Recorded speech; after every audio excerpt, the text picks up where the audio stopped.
Something feels different. Holy cow, I'm invisible now! Neat! Also, new intro!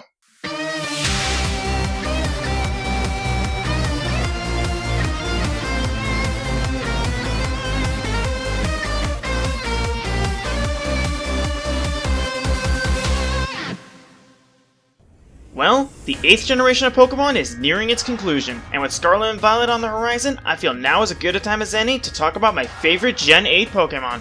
The Galar region was full of a ton of creativity like any other Pokémon region, and there are a ton of these little monsters that really stood out from the rest. Before we start, I want to lay down an important rule. No Pokémon from Legends Arceus. That's considered a spin-off, plus they're close to the Gen 9 Pokémon anyways.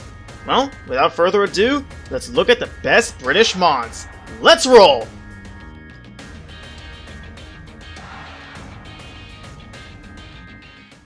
We've seen a fair number of Pokemon based around sound. Just look at the X-Wild line, that's a premium example. But that got me thinking, what if a Pokemon was a musician? Oh man, I love this! Starting off this list is a Pokemon that really rocks, and that means two things here. For real though, I adore Toxtricity's design and inspiration, and as an added bonus, it has two forms which represent different kinds of guitars. Nice touch. When it comes to bringing that skill into the battlefield, it actually works better than you'd think. For one, that unique poison electric typing is pretty handy, as it can slam the grass types that can withstand electric attacks and the steels that can handle poison moves. Sure, it's worthless against ground types, but what can you do? On top of that, it has this signature ability in Punk Rock, which powers up sound-based moves, such as the already powerful Boom Burst or its unique Overdrive. When you bring Toxtricity to a battle, you know it's time to rock out!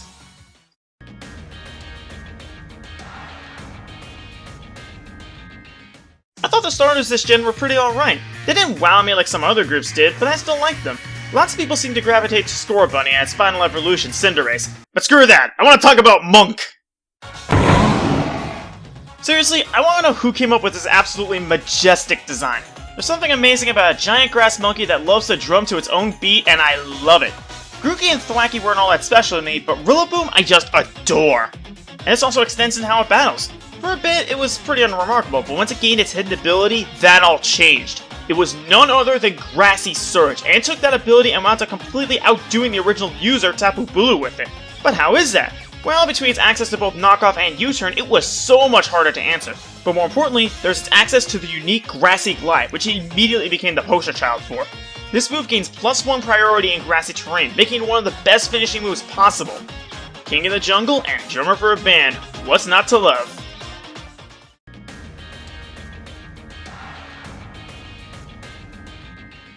Pokemon Sword and Shield getting DLC expansions was honestly an exciting new prospect. Instead of simply getting a third game with a few tweaks, they give us new areas with their own mini-stories, new moves and items, and most importantly, new Pokemon. The Carchandra was pretty cool, no pun intended, but it wasn't too big on Calyrex or the horses. On the flip, the Alavarma gave us a Mon that's almost too good to bear! Urshifu was a case of love at first reveal. I don't know who came up with the idea for a Kung Fu Bear, but they are a much better person for it. And the way its two forms were integrated is also genius. Single Strike favoring a more brute force style, looking more fierce as a result, or Rapid Strike appearing to like finesse more and appears more laid back. Interestingly, those traits also factor into their signature moves as well. Wicked Blow is a single, powerful attack that can brute force its way through almost anything, and Surging Strikes hits 3 times, meaning it interacts better with stat changes. The fact that both moves score guaranteed critical hits and their Unseen Fist ability lets them go straight through Protect is just icing on the cake. And that's not even all they have going for them. Their access to U-turn and solid speed stat makes them excel at generating offensive momentum, and if given the opportunity, they can clean up super easily. Out of the two, I definitely prefer Rapid Strike, but that's just me. Go down the path you desire and see what style suits you best, young grasshopper.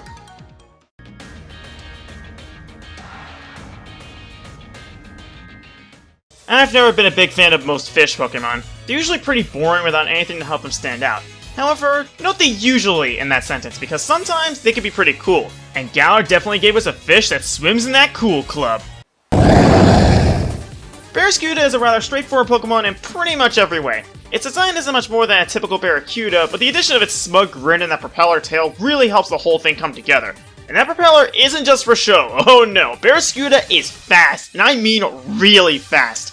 In combination with its Swift Swim ability, there's basically nothing that can challenge its speed, even with a Choice Scarf. Over the generation, Barraskewda has been doing one thing and pretty much only one thing.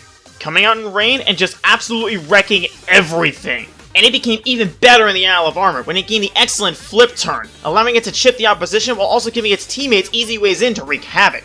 While not overly flashy, Barraskewda still ended up being a favorite of mine, and if you're not careful, you'll end up sleeping with the fishes!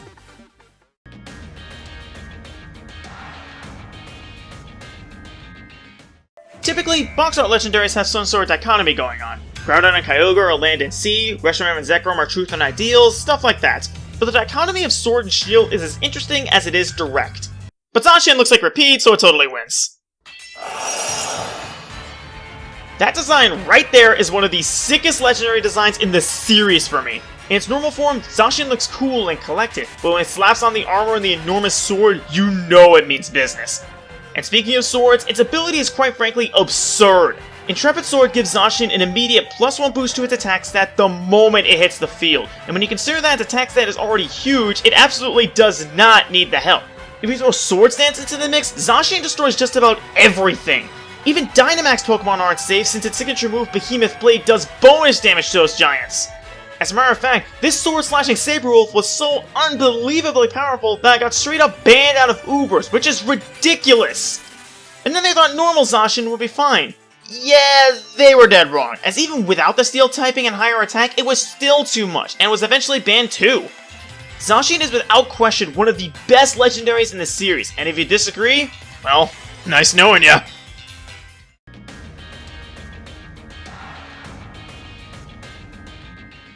The name's on. Intellion. Best be on your guard, or you'll be sniped before you even notice.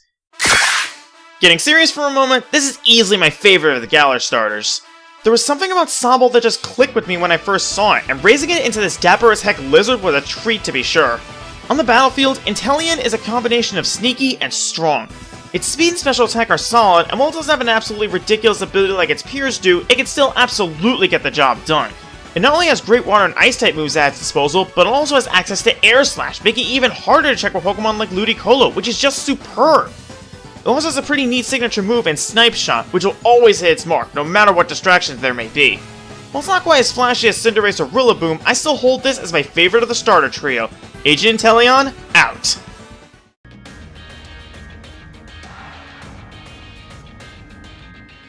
When the first reveals for Sword and Shield were making the rounds, something immediately caught my attention.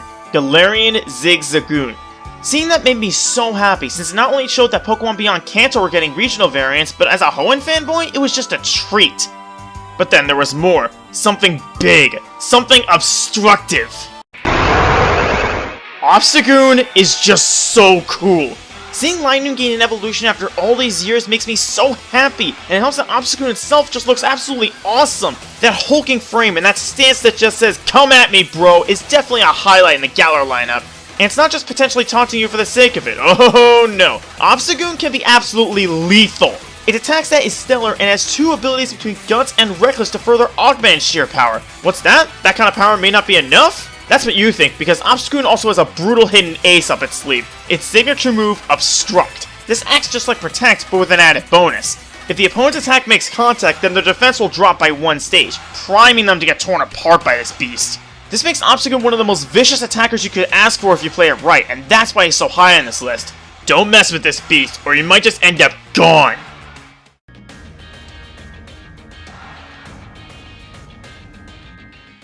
The fossil Pokemon of this generation are pretty weird, but I mean that in a good way. Instead of using already existing extinct creatures, these instead are based on the kind of forgeries people would make out of fossils to try and pass it off as a new discovery. I actually really like this idea, and one of them ended up being a top contender for me, which is both really cool and a bit of a shock. When I first learned of the fossil Pokemon, Arctazole immediately stood out to me, mostly for its typing. Ice and Electric is one of the best offensive combinations ever conceived, evidenced by the fact that Bolt Beam is a term for a very popular move combination. And man, does this thing take that combo and just run with it. More specifically, it runs through the Hail because under Hail, its Slush Rush ability doubles its speed. In combination with its signature move Bolt Beak, which doubles in power if Zolt moves first, it can do absolutely insane damage. And if there's something resistant or immune to electric in your way, that's not a problem at all, as it can absolutely Frozone it. This makes Arctazole one of the deadliest attackers you can face, and it easily made it to number 3 on this list. Respect the freeze, or get frozen.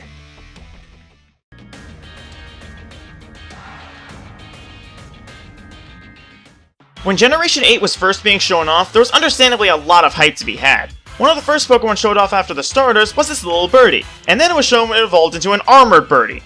And given how I'm bringing this up now, you can probably tell I love this Pokemon!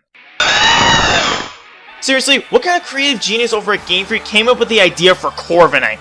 This supremely cool armored bird with a glare that just screams, I take no nonsense from anybody! Whoever they are, I really hope they got a raise. Of course, a Pokemon can look cool, but if it's useless in battle, then what's the point?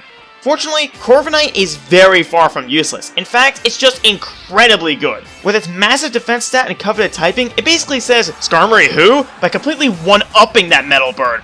Not only is its bulk comparable to Skarm, but also has traits Skarm would do anything for. Chief among these is U-turn, allowing Corv to easily pivot in, absorb almost any hit, then easily pivot out to give your team a big advantage to press. As well as that, its pressure ability means that repeatedly battering away at it will only do you harm in the long run. This makes Corviknight one of the single best walls you could ask for, and it can even turn that defense into offense with body press to boot. If something this all-around excellent made it to my second place spot, then my number one has to truly be amazing.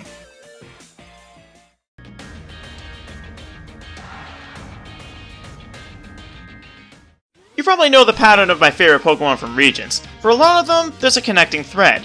And yeah, it should come as no surprise that Galar continues that pattern. And really, I can't help it. Dragopol is absolutely amazing!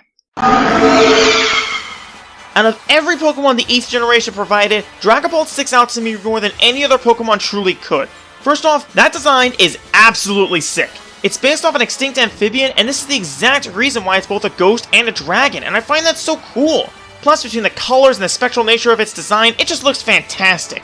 Second, in battle it has become one of my favorite Pokemon to use this gen. Sure, its offenses are good, but its true coup comes from that speed stat.